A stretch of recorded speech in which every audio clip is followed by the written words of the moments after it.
नमस्कार दोस्तों, बहुत बहुत स्वागत है आपका एसएससी लैब पर। मेरा नाम है अमन श्रीवास्तव और देखिए एसएससी एमटीएस हवलदार का नोटिफिकेशन आने वाला है। ये वैसे तो इसको 7 मई को आ जाना चाहिए था, लेकिन जैसा कि उम्मीद थी कि इलेक्शन सीजन है, थोड़ा डिले हो सकता है।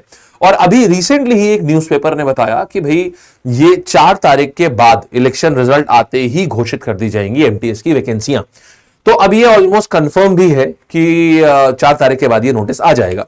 लेकिन कई लोगों का एक डाउट है कि आखिर ये एमटीएस होता क्या है, इसका जॉब प्रोफाइल कैसा है और एमटीएस और हवलदार में क्या अंतर होता है। इस वीडियो में हम आपको हर एक चीज आपको एकदम क्लियरली समझाएंगे। देखिए, पहली चीज हम बात करें इसमें हम क्या क्या बात करने वाले हैं। हम इसमें बात करने वाले हैं एमटीएस और हवलदार के बीच का क्या डिफरेंस होता है दोनों पोजीशन में, फिर सैलरी, छुट्टियां, वर्क प्रोफाइल, एज क्या क्या होता है, काम क्या करना होता है, सब कुछ हम इसमें चर्चा करेंगे। ठीक है, देखिए दोस्त, सबसे पहले हम बात करेंगे एमटीएस की। तो एमटीएस एक लेवल 1 जॉब है। माने अगर आपको सही मायने में कहूं तो देखो ये है एक केंद्र सरकार की जॉब है, सेंट्रल गवर्नमेंट की जॉब है। और ये जो है ये एक, जैसे अगर हम सेंट्रल गवर्नमेंट की जॉब को ना 3 लेवल में बांटें, 3 लेवल में बांटेंगे तो एक आ जाता है हमारा ऑफिसर लेवल हो जाता है। इनफैक्ट 3 लेवल में अगर बांटूंगा ना तो एक हम कहेंगे एक आईएएस लेवल हो जाता है, कि जो आईएएस लेवल हो जाते हैं, आईपीएस लेवल या आईएफएस लेवल, इस टाइप के जो यूपीएससी से रिक्रूटमेंट होते हैं वो वाले हो गए, वो सबसे टॉप लेवल हो गया। फिर इसके बाद आता है ऑफिसर लेवल रिक्रूटमेंट, जो एसएससी सीजीएल के थ्रू होते हैं, ऑफिसर लेवल या इंस्पेक्टर लेवल रिक्रूटमेंट। ये लोग जो हैं, ये जो यूपीएससी से रिक्रूट होते हैं उनके अंडर काम करते हैं, यानी डायरेक्टली आईएएस, आईपीएस, आईआरएस के साथ में काम करते हैं। ये सेकंड लेवल वाले लोग जो एसएससी सीजीएल के थ्रू रिक्रूट होते हैं। और इनके भी नीचे कौन आता है, इनके नीचे आ जाते हैं एसएससी सीएचएसएल से रिक्रूट होने वाले लोग, जिनको असिस्टेंट कहा जाता है। तो वो सीएचएसएल से रिक्रूटमेंट होते हैं। तो ये 3 लेवल हो गए। सबसे ऊपर यूपीएससी वाले हो गए, उसके बाद एसएससी सीजीएल वाले हो गए। एसएससी सीजीएल वालों के साथ डायरेक्टली काम करते हैं एसएससी सीएचएसएल वाले। और इसके बाद में जो चौथा लेवल आता है वो होता है एसएससी एमटीएस, एमटीएस और हवलदार। तो ये प्यून लेवल होता है। अब ये प्यून का मतलब, ये बिल्कुल भी यहां पर देखिए गवर्नमेंट सर्विसेज में प्यून का मतलब बिल्कुल भी वो प्यून नहीं होता जो आपने स्कूल्स में देखे हैं। ठीक है, यहां पर क्या होता है, यहां पर मेनली ये जो प्रोफाइल है ये काफी ऊपर है, उस प्यून लेवल से बहुत ऊपर होता है। ये प्रोफाइल में सैलरी ही लगभग आपकी 30,000 रुपए महीना आपकी सैलरी होती है, 30,000 रुपीज महीने की आपकी सैलरी होती है। यहां पर आपका कार्य क्या होता है, यहां पर वो एक एक करके हम लोग एमटीएस और हवलदार दोनों के बारे में जानेंगे। एक एक चीज देख रहे हैं, पहले इनकी नौकरी कहां लगती है। इसमें मेनली आपकी जो जॉब लगेगी वो किसी न किसी मिनिस्ट्री या सेंट्रल गवर्नमेंट के किसी डिपार्टमेंट, जैसे मान लीजिए आपका रेवेन्यू डिपार्टमेंट हो गया, इनकम टैक्स में आपकी नौकरी लग गई, जीएसटी डिपार्टमेंट में आपकी नौकरी लग गई, डायरेक्टरेट ऑफ रेवेन्यू इंटेलिजेंस में आपकी नौकरी लग गई। इस तरीके के डिपार्टमेंट्स में आपकी नौकरी लगती है। और मेनली क्योंकि ये सेंट्रल गवर्नमेंट के डिपार्टमेंट्स की जो डायरेक्टरेट होती है वो दिल्ली में ही होती है या फिर किसी बहुत बड़े शहर में होती है। तो ये आपको जो जॉब की पोस्टिंग जो आएगी या तो दिल्ली में ही आएगी या फिर किसी बड़े, हर राज्य की जो कैपिटल होती है उसमें कमिश्नरेट होती है। जितने भी सेंट्रल गवर्नमेंट के डिपार्टमेंट्स हैं उनकी कमिश्नरेट जो होती है वो आपकी राजधानी में होती है। तो आपकी जो जॉब की पोस्टिंग जो आएगी या तो दिल्ली में आएगी या फिर आपकी राजधानी में आएगी। तो ये एक अच्छी चीज होती है कि लोकेशन ऑफ जॉब इसमें बहुत अच्छी होती है। अच्छा, दूसरी चीज के ऊपर आते हैं। अब बात करते हैं परीक्षा का पैटर्न। ये जॉब देखिए उनके लिए बहुत बढ़िया है, जितने भी ऐसे बच्चे हैं जिनको की मैथ्स में दिक्कत है, रीजनिंग में दिक्कत है, और ऐसे लोग जितने भी हैं उनके लिए यह समस्या होती है। जिनके लिए मैथ्स में दिक्कत हो गई, रीजनिंग में दिक्कत हो गई और सवाल नहीं जल्दी सॉल्व हो पाते हैं, स्पीड नहीं जल्दी हो पाती है, डर लगता है मैथ्स से, उनके लिए यहां पर यह परीक्षा उनके लिए बहुत अच्छी होती है। क्यों? लेकिन देखिए जैसे एसएससी की बाकी परीक्षा होती है, इसमें 4 सब्जेक्ट आते हैं, मैथ्स, रीजनिंग, जीएस और इंग्लिश। जितनी भी परीक्षा होती है इन सब में 4 सब्जेक्ट आते हैं। होता यह है इन सभी चारों सब्जेक्ट का लगभग बराबर वेटेज होता है किसी भी परीक्षा में एसएससी की।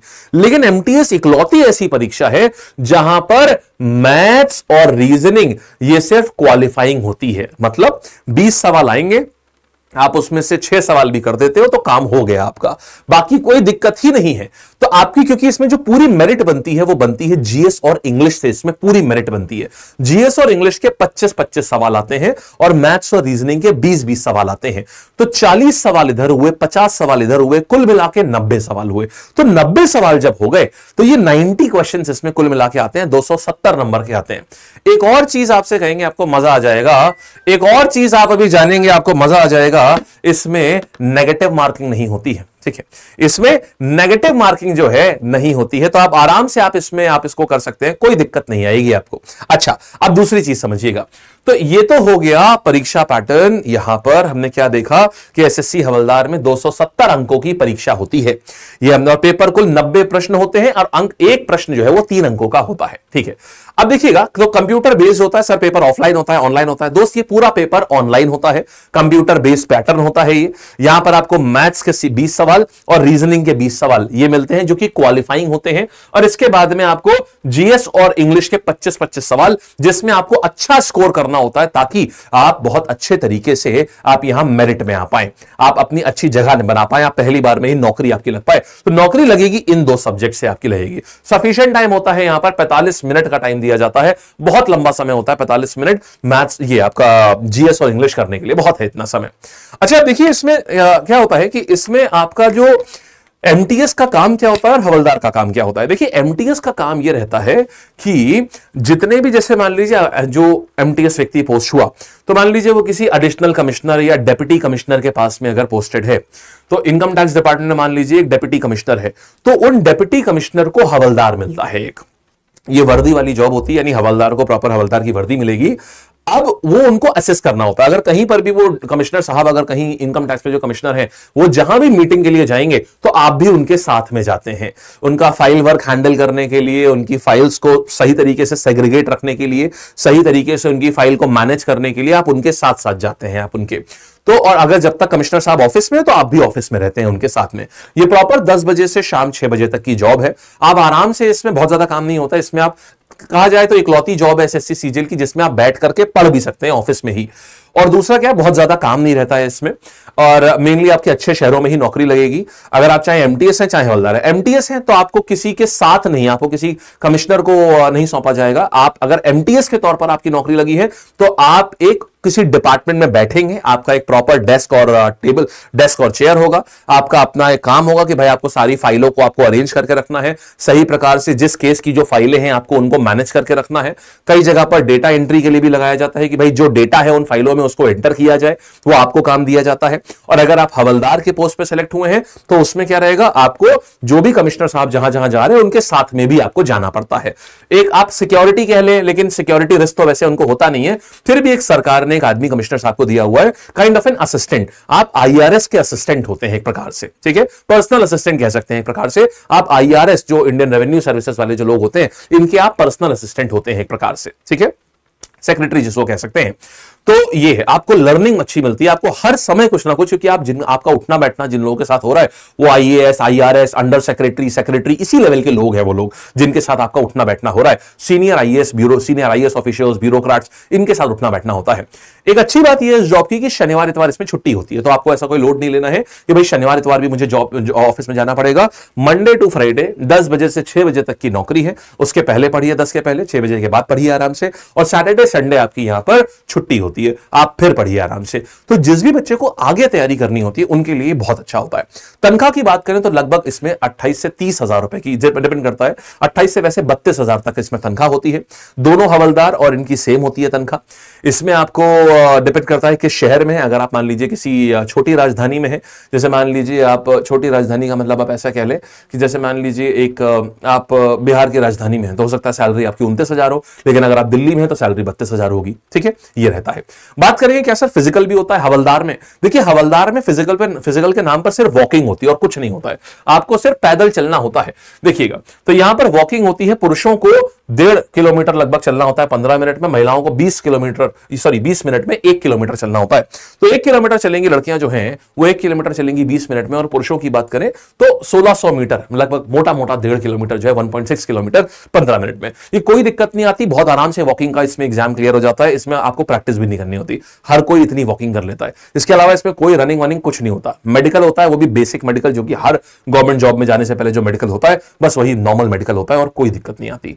तो ये एक जॉब है जो अप्रोचेबल होती है, लेकिन आपको इसमें अपनी जीएस और अंग्रेजी में बहुत अच्छी मेहनत करनी होती है।